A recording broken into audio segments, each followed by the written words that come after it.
Bismillahirrahmanirrahim. Assalamualaikum warahmatullahi wabarakatuh. InsyaAllah hari ini saya akan kongsikan kepada anda semua bagaimana kita dapat membina kertas ujian secara atas talian menggunakan live worksheet. Jadi apa yang perlu kita lakukan ialah kita perlu pergi ke liveworksheet.com dan di sini kita akan mendaftar sebagai guru di Teacher Access. Klik di sini dan register. Isikan maklumat yang perlu di sini. Klik di sini dan register. Jadi beginilah paparan live worksheet selepas kita mendaftar. Untuk membina kertas ujian atau latihan menggunakan live worksheet, kita akan pergi ke Make Interactive Worksheet. Klik di sini. Dan kalau anda dapat lihat di sini ada 3 menu.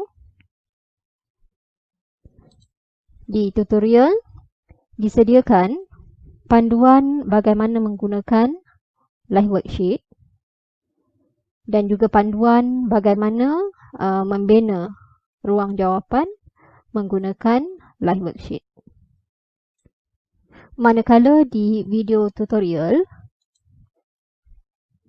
disediakan panduan bagaimana menggunakan live worksheet secara video.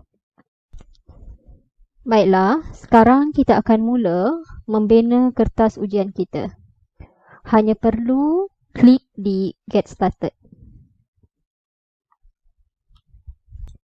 Di sini, live worksheet meminta kita untuk memuat naik fail dengan format PDF, JPG atau PNG dengan saiz limit 5 MB. Live worksheet tidak lagi menerima fail dengan format Word.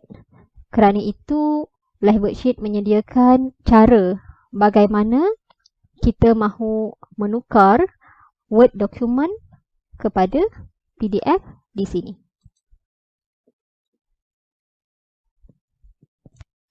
Jadi, beginilah paparan dokumen PDF yang telah dimuat naik ke live worksheet. Baiklah, sekarang kita akan lihat bagaimana caranya kita dapat membina soalan objektif menggunakan live worksheet. Baiklah, soalan pertama ini adalah soalan pilihan jawapan alif, ba, jim, dal. Jadi saya akan sediakan ruang terlebih dahulu.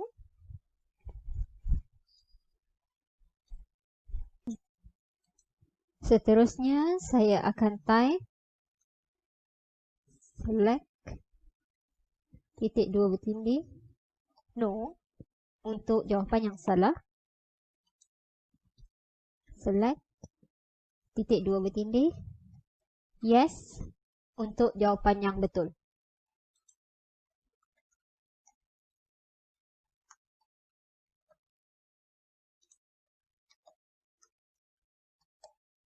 Okey, dah siap. Soalan seterusnya adalah soalan suaikan atau padankan.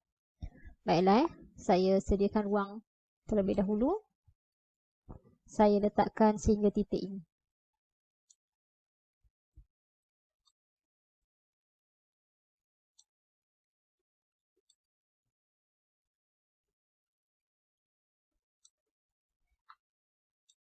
Okey, dah siap. Sekarang saya akan type untuk padanan pertama. Join titik 2 bertindih 1. Pasangannya di sini. Join titik 2 bertindih 1. Untuk pasangan yang kedua. Join titik 2 bertindih 2. Join titik 2 bertindih 2.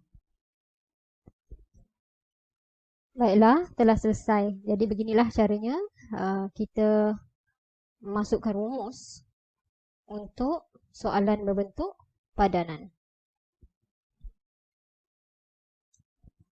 Baiklah, bagi soalan seterusnya, soalan ini memerlukan pelajar untuk menulis um, jawapan di ruang ini. Jadi saya akan sediakan ruang di sini.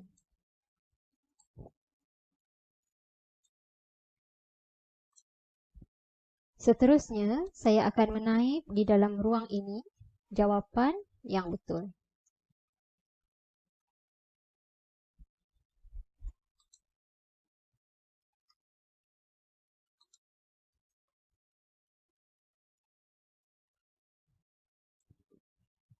Baiklah, telah siap. Jadi beginilah caranya kita membina soalan berbentuk pilihan jawapan alif, ba, jim, dal, soalan padanan dan soalan mengisi tempat kosong. Semua ruang yang telah saya isi dengan rumus dan juga jawapan ini akan dikira sebagai automatik. Baiklah, sekarang kita akan lihat pula bagaimana caranya kita membina soalan berbentuk subjektif. Baiklah, soalan ini berbentuk subjektif dan soalan ini memerlukan pelajar untuk membuat ayat berdasarkan perkataan yang diberi. Jadi sangat mudah, saya hanya perlu menyediakan ruang jawapan tanpa memasukkan apa-apa jawapan atau rumus. Baiklah, telah siap. Soalan seterusnya ini juga ialah soalan subjektif dan pelajar diminta untuk membina ayat berdasarkan wazan yang diberi. Jadi bagi soalan ini, tiada jawapan khusus dan apa-apa jawapan yang betul akan diterima. Jadi saya akan sediakan ruang jawapan di sini tanpa memasukkan apa-apa jawapan atau rumus. Baiklah, telah siap. Oleh kerana soalan subjektif ini saya tidak masukkan apa-apa jawapan atau rumus, ini bermakna soalan ini juga tidak akan ditanda secara auto. Jadi saya perlu menanda soalan ini secara manual. Selepas selesai, saya menyediakan ruang di dalam kertas ujian atau kertas latihan. Saya boleh preview kertas latihan saya atau kertas ujian saya di sini. Preview, saya hanya perlu klik.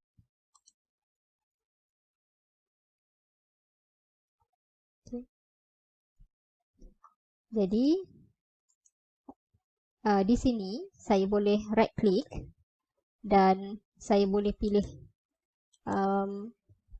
tulisan yang akan digunakan untuk pelajar menulis di dalam ruang ini. Jadi saya kekalkan Arial dan saya memilih saiz yang lebih besar.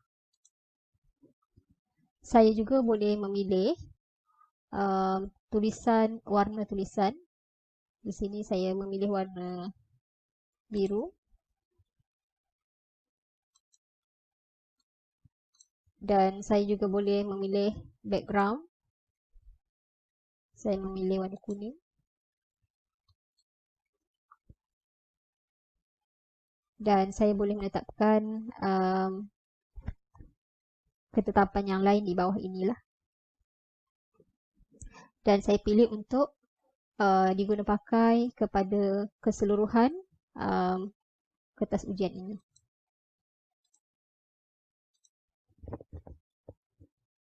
Okay. Kalau dapat lihat,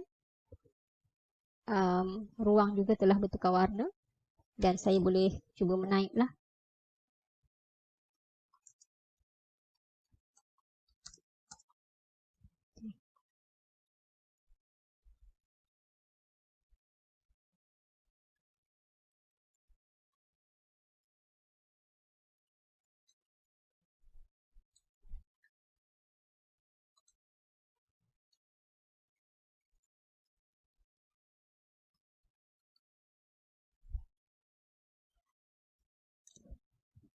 Selepas itu, saya boleh menyimpan soalan yang telah saya bina di sini.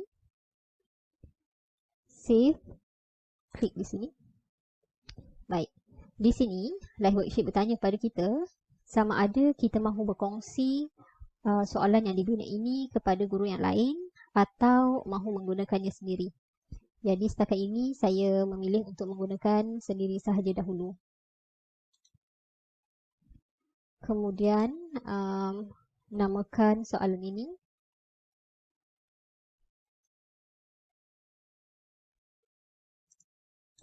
Selepas selesai menyimpan soalan ujian kita boleh buka semula soalan tersebut di sini atau boleh juga pergi di sini. Baiklah, seterusnya saya akan kongsikan bagaimana caranya kita memuat naik soalan ke Google Classroom. Baiklah, untuk memuat naik soalan ke Google Classroom, saya perlu pergi ke custom link dan perlu membuat beberapa ketetapan di sini. Bagi checking option, saya tidak memerlukan apa-apa di sini kerana soalan yang dibina adalah menggunakan tulisan Arab. Saya juga tidak menetapkan apa-apa masa. Selepas pelajar selesai menjawab soalan dan mereka telah klik finish, saya mahu mereka menghantar jawapan kepada saya dengan mengisi ruang ini. Jawapan akan dihantar ke mailbox saya. Mailbox yang dimaksudkan bukanlah Gmail tetapi mailbox yang terdapat di live worksheet. Dan kerana itu, mana-mana guru yang mahu menggunakan kemudahan live worksheet perlu mendaftar terlebih dahulu.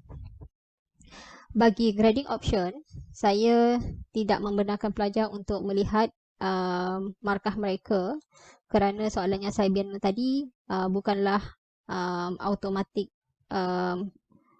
tetapi ada juga soalan yang jawapan yang perlu saya tanda secara manual. Saya juga tidak membenarkan pelajar untuk melihat jawapan.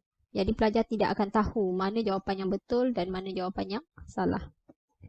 Saya juga tidak benarkan pelajar untuk menyemak apakah jawapan yang betul bagi setiap soalan. Saya tidak berkongsi jawapan kepada pelajar kerana tidak mahu mereka berkongsi jawapan sesama mereka sedangkan ada lagi rakan yang masih belum selesai menjawab. Dan di sini ada beberapa cara yang boleh saya gunakan untuk saya kongsikan soalan yang telah dibina. Sama ada saya terus copy link atau saya terus ke Google Classroom atau saya kongsikan ke medium yang lain. Ini contohnya kalau kita nak kongsi melalui medium Google Classroom.